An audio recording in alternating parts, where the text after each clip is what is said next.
Hi guys, and welcome back to another episode of the Skew Space podcast. Today I'm joined by Jack Nightingale, and a bit of a different introduction for this one, as a lot of the many listeners that actually watch this will recognise.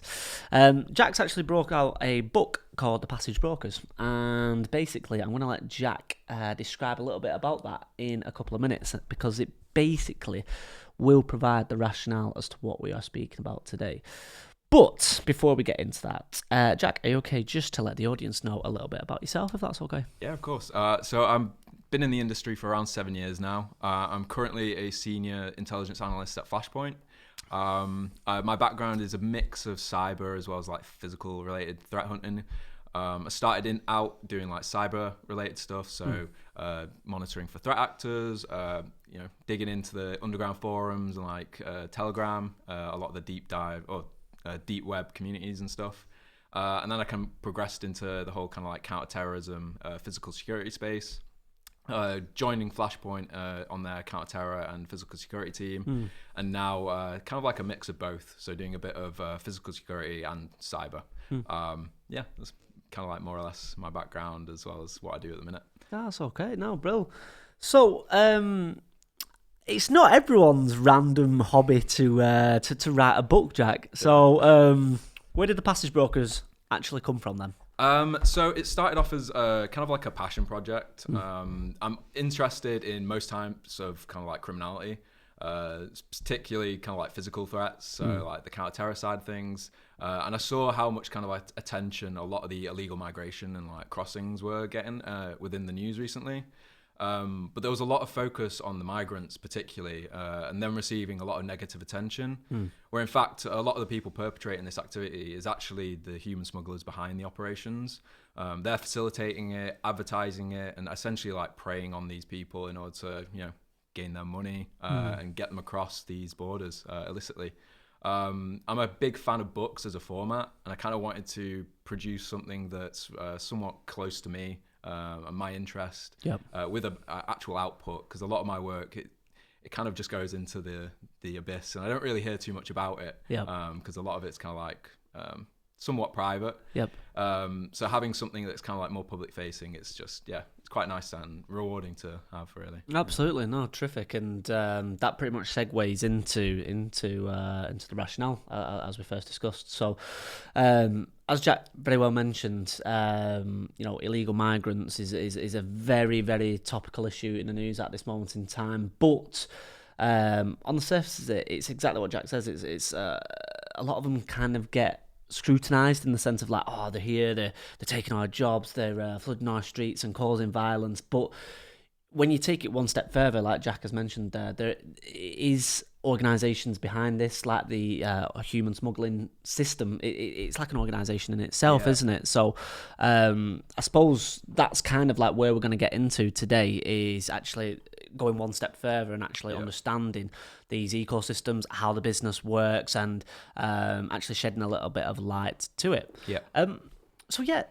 First question to you then, Jack, is how does the human smuggling system, how does it actually operate? Is there actually sort of gangs set up? How do they actually go about trafficking humans? It's a bit of a strange question, isn't it? No, it's a very good question, and to be honest, it's a complicated one. A lot of these transnational crime groups, they all have their own specific roles within the network. So you've got your kind of like key coordinators, which are the kind of like key faces behind a lot of the communities within like Telegram, WhatsApp. So kind of like the forefront that are pulling in the migrants for the services to kind of like, traffic and move them across or smuggle across. Because a lot of the time, I suppose there's a key distinction that needs to be made between like trafficking and smuggling. So smuggling is where people are essentially consenting to being smuggled across the border, whereas being trafficked, that's where that consent is withdrawn. So they are essentially slaves to that, where they're being forcibly taken and moved across borders. So everyone within these networks have kind of like their own key role. As I said, you've got your coordinators, then you've also got your local guides and logisticians, and then you've also got your finance and brokers, which are kind of like the orchestrators around the kind of like financial network and making sure everyone gets paid. And then you've also got your kind of like guides and like operators, like key operators. And do they reside in the UK? It's a mix, really. So a lot of them, particularly the groups that I've been monitoring, are Arabic and Farsi speaking. Yeah. They originate in mainly Iraq, Turkey predominantly, as that's kind of like a key entry point for people entering Europe. Yep. As well as Syria and Lebanon. Those are kind of like the key hubs for where these networks kind of like based. Yeah. That's where you see a lot of these escrow offices. So a lot of these networks, they employ physical office spaces to act as like escrow points where migrants can travel to, plan the crossing, provide money, and then once they reach a certain point through that crossing, the money is then released to the smuggler. Okay. It's essentially to ensure trust within quite a distrustful ecosystem and market. So they've tried to kind of like work around those security issues. So it's slavery then? Elements of it is, yeah. However, a lot of these people are also consenting. So Okay. a lot of migrants will flock to these communities seeking passage either from Turkey to Greece, Yep. or even Turkey to like Bulgaria, or even if they're based in Iraq, they're wanting to get smuggled into Turkey and then into like deep Europe, essentially. But they'll post things saying like, I need a smuggler to get me across this border. This is my budget. Can you help? We are like a family with children. So again, you get a mix really of consenting as well as obviously trafficked individuals. Yeah. So it's definitely a bit of both. I'm in two minds to bring this analogy up, but I'm already too deep to say it. I only say it is because I'm rewatching Game of Thrones at the moment, Yeah. right?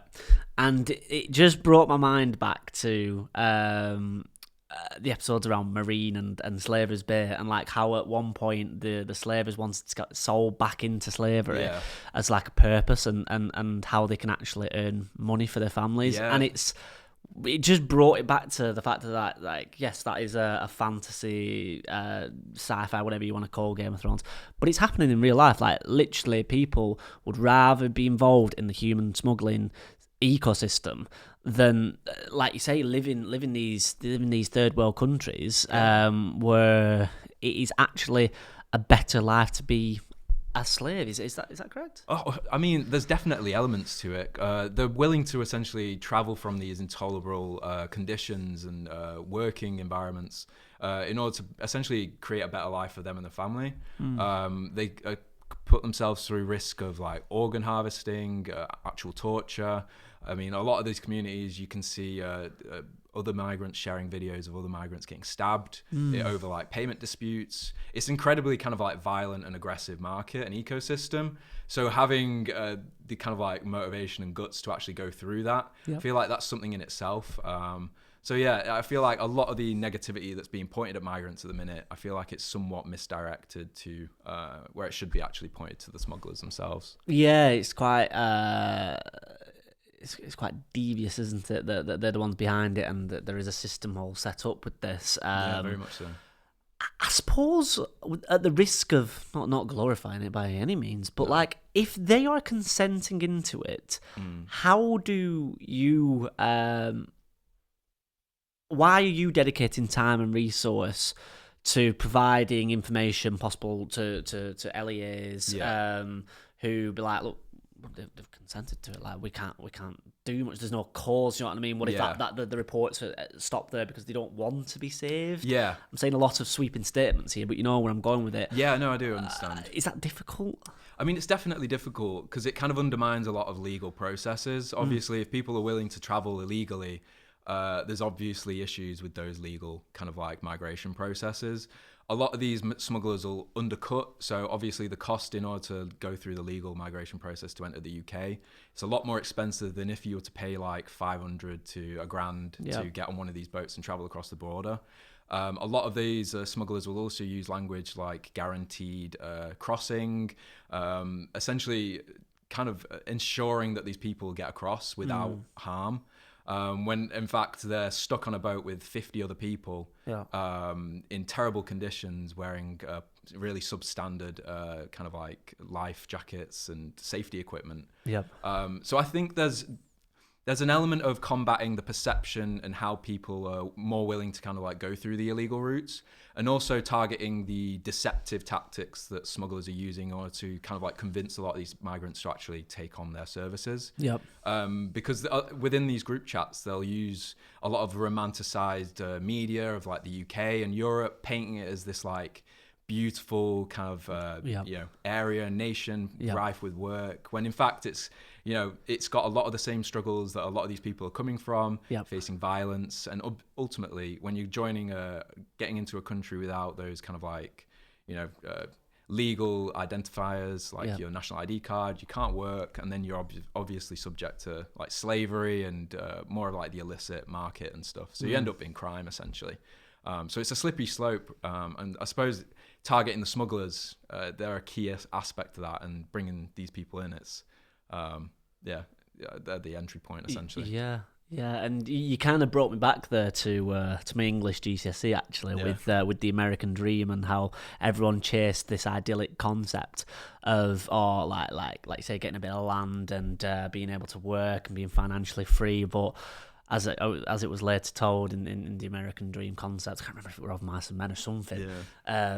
It's an unachievable dream, and it's like say what it's been painted out to these people wanting to gain passage into the UK. It's just not like that, is it? No, so they end up smuggled in like vans, and just not what they expected, and put in really dangerous positions. So it's sad really, because a lot of the people have families, and they just wanted to earn money essentially, like you and me. So and I suppose I wanted to get a little bit into the payment side of it then. So how do you actually go about financing an industry like this? Is it crypto? Is that the obvious answer, or? I mean, it's a combination of both. Obviously, with the use of like local offices, like a lot of these known offices that are used by smugglers, they'll put up fronts of like travel agencies or like money exchange offices, and that's the actual front of it.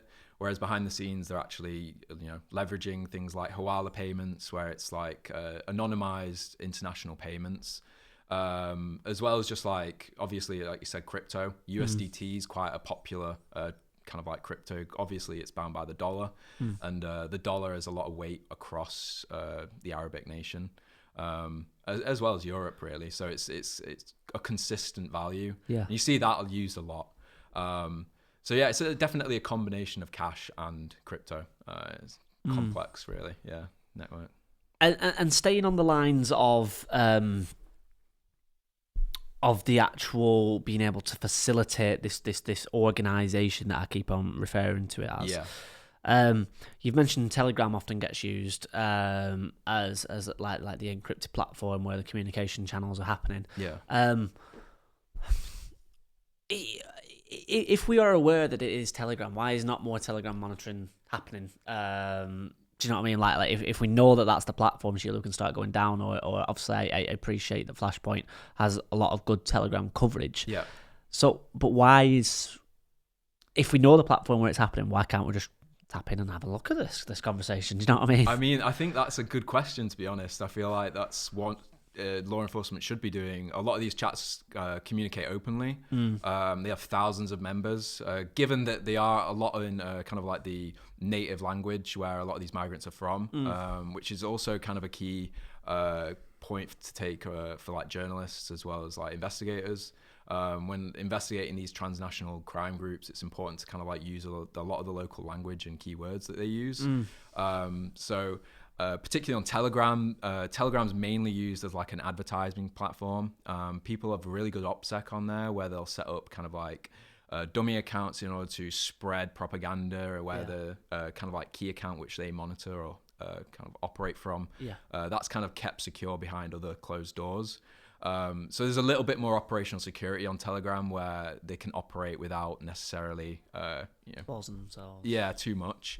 And then you've also got platforms like WhatsApp, which is obviously end-to-end encrypted, and they use that a lot for the location tracking feature. A lot of screenshots of that has been shared just due to the reliability and just how precise it is. You can add multiple people to the location tracking feature, and it can essentially act as like a comms coordination center for a lot of these smugglers. I think it's important to essentially identify the communities as they're popping up, because with Telegram, groups go down, as you'll know, quite frequently. So it's just kind of like monitoring, ensuring that your sources are up to date and obviously relevant and current. Do you know, I don't know if you listened to it, but there's a guy doing the rounds at the moment who has also brought out a book. Oh, really? Obviously not as good as yours, Jack. Mine's not but the best. It's that he was on Diary of a CEO with Stephen Bartlett. I think he's quite famous. I think he's called Andrew Buramonte or something like that. He's got a big afro. Yeah. I'll show it you afterwards. Yeah. He's former CIA. And he essentially, I wouldn't call him a whistleblower, but he's just telling a lot of his story. The reason that I'm bringing this up is because he was in one part of the podcast. He was basically saying how these targets of theirs actually communicate while he was in. I think he was in the country called Falcon or whatever, and he had a target. Well, he was actually dealing with an insider threat problem at the moment, but he was trying to expose himself so that they could find the insider threat. Yeah. Anyway, the point of this is the fact that he actually said that a lot of the communities that he was targeting, actually, they simply just used a Gmail, this group. They all logged in and left draft messages so that the messages aren't going over the internet, so that it's just staying in one cohort. And I thought, oh, God, it's sometimes the most simplest form of communication often might get overlooked. When I heard that, I thought that's so simple, but obviously massive terrorist organisations are using the most simplest methods. I thought, God, that's cheeky but quite clever. Circling round is the reason that he was discussing that is because I think Stephen Bartlett actually said, why don't these TikToks, these metas, why aren't the likes of the FBI and the CIA going, look, you made this as a US company, we're going to step in now and be like, we need some of this information. And the guy actually said, the CIA guy said, I can almost positively guarantee that they have done. And I think that's why TikTok came under a bit of scrutiny before Trump came in, saying like, we're going to ban that, because I think Chinese officials were like, this started off as a social media platform, but the amount of information that we can get from this now is ridiculous. So in a long way around, essentially, going back to the Telegram thing, why can't MI5 and all the UK forces, why can't we step in and be like, look, this platform is being used, we need it for the greater good, or is there too much politics involved? It's really difficult. That is a really good question. And I think it is down to politics, really. Telegram CEO, I've forgotten what his first name, Pavlov. He's a Russian national, but he ended up fleeing, didn't he? I think Telegram's got so much uses across law enforcement and just like every day-to-day use. It's used in a lot of countries where censorship's heavily, rife, like Russia. Obviously, given they're moving to VK Max over the next few months, moving away from Telegram, but it's still widely used across the world as just like an international communication method. Obviously, there's been more attention with Telegram recently, more pressure faced on them in order to combat a lot of this growing activity. But ultimately, it's so easy to spin up new accounts and protect yourself from actual law enforcement kind of like intervention. It's really easy to just maintain a foothold on these platforms without necessarily hiding a lot of the activity you're going through. They obviously will use kind of like subversion methods, like renaming the groups like just simply like immigration discussion groups and visa discussion groups and stuff. But when you actually get into them, a lot of you'll see just straight up advertisements for like smuggling services. So I don't know whether that's where like smugglers are actually infiltrating some of these like more legitimate groups in order to market themselves to, legitimate migrants, but it's very complicated, really. It's a tricky question, that. No, absolutely. It was absolutely loaded as well. I was like, I just genuinely wanted to pick your brains on it. No, it's a good question. I like it. So thinking back to obviously the Passage Brokers book, then, what was the purpose besides actually being like, look, it's a bit of a hobby of mine. It's kind of, I just wanted to shed a little bit more light on it. Can this actually be used for, I don't know, investigative journalists? Can it be used by law enforcement to be like, look, this is, like, how have you actually set out the book and what can actually be learned from this moving forward? I appreciate that. So It's quite a complex topic where a lot of these networks, there's a lot of elements to them with their different roles, kind of like where they're situated and the various pricing structures for their services. So with the book, I've tried to lay it out in quite a visually appealing and kind of like simple way where it breaks down a lot of the network's key kind of like the equipment they use, the routes that they use, and essentially just what they're offering in a really kind of like easily digestible way. I definitely think investigators could leverage this. I've captured a lot of original content from these groups, making sure that only the privacy of migrants are usually kept kind of like secret. And so there's a lot of takeaways, I think, from it, to be honest. It puts in light a lot of the journeys as well. So I've tried to incorporate a lot of images from like charities that work with the migrants to create awareness around what these journeys are actually like. So the risks of violence from the smugglers, as well as like the conditions that they're using or going through in order to get across the borders and stuff. Yeah, I feel like a lot of this is not necessarily captured within current news, and migrants essentially go through these like, unsuspecting of what's like being put forward to them. Hopefully it's kind of creates like a really easy to digest way to understand these networks, just for the layman, really. Anyone. Yeah, absolutely. And is it similar to like the different, obviously we've got different ransomware groups, obviously Scattered Spider being the famous one this year. Is it kind of like that in terms of the human trafficking systems? Is like eventually, yes, there's quite a lot of different ones, but eventually you start seeing the different like names like start cropping up again. And are they using similar TTPs, for example? Is it very similar to the ransomware gangs, or is ransomware gangs actually doing the same one as well in the same groups? Like, in terms of the groups, what are we actually looking at here? I mean, the groups are kind of like similar in what they offer. You've kind of got key distinct routes. So obviously you've got your mainland routes through Turkey, which goes up through Bulgaria and then Serbia. And that creates essentially direct access into Europe. And then you've also got the sea crossings from like Turkey over to the Greek islands of like Samos. So it's very kind of like specialized routes, but what a lot of these networks will do is they'll employ local guides in order to essentially bolster out their services. Local smugglers will work with these key coordinators as well to get migrants in, because you've got physical meeting points along these kind of like migrant traveling journey routes. But you've also got a lot of like online services where people will market these kind of like short legs, either where it's like migrants stuck in France offering crossings to the UK, or potentially migrants stuck on one of the Greek islands and need extraction back to Turkey, depending on whether they're facing like legal issues or struggling to get to the mainland. So I think there's like key roles and distinct roles within the networks, and they'll leverage and use each other in order to kind of like bolster those services. So with the escrow offices that I mentioned, a lot of them will employ kind of like use the same offices for escrow services and just kind of like accept the money through them. So yeah, it's quite complicated, but also they pick on each other, really. They'll leverage each other. Naturally, like any organisation would. With that being said, then I wanted to kind of, in terms of like the geopolitical landscape, then like how the let me just do it on there.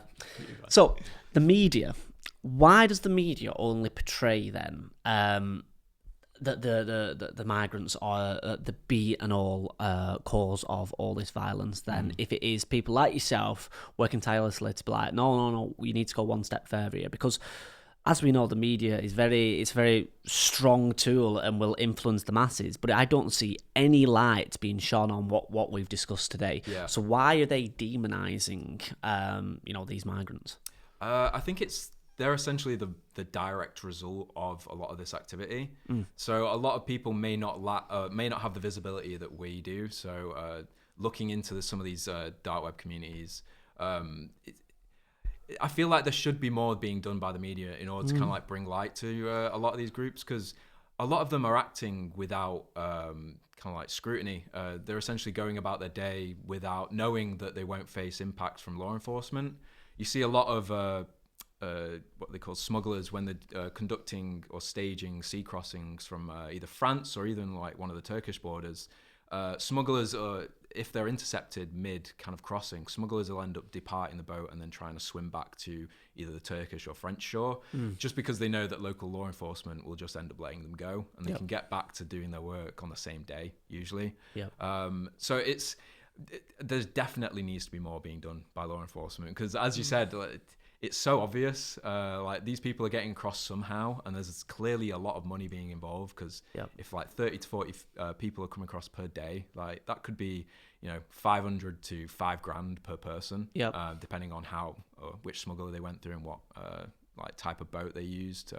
So it's really interesting to see kind of like the money flows of it, and just kind of like what these smugglers are up to essentially. I've really enjoyed this pod, Jack, and I've only got one last question for you, buddy. And it is essentially, I'll go back to what we were discussing at the podcast at the start. It's basically a modern day slavery. I paraphrase that, but slavery's been around since day dot. So, are we ever going to solve human trafficking, or is it a case of like, well, no, but if we can limit it to X amount, because essentially, are you not fighting a losing battle here? Is what I'm trying to say, Jack. I genuinely think it is. I don't think it's a losing battle, because each person that is obviously being trafficked or smuggled, they're each individual victim of it. So each one that you're saving or protecting from this, it's a win essentially. But it's so hard to kind of like get your head around, as well as just kind of like manage and scope to try and tackle. It is also such a massive international issue. Obviously, you're seeing it happen so much in Myanmar and Cambodia with these scam compounds popping up, where people are literally lured to these places under like the false pretense of like jobs. So these people are looking to like better their lives, like build a career, when in fact they're getting sold into like literal slavery and torture. So no, it's really difficult, because ultimately the people at the end of it are like just like you and me. It's hard.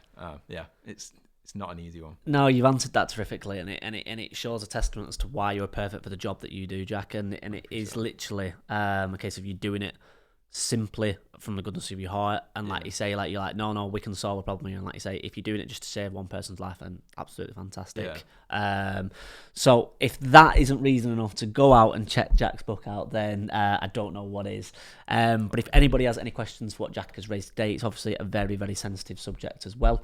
I'll be sure to put all of Jack's information down below, the book's information, and then I'll also pop in some useful links as well, with it being such a sensitive topic as well. But Jack, once again, thank you very much for being on the Q Space podcast. Thank you so much. Appreciate it.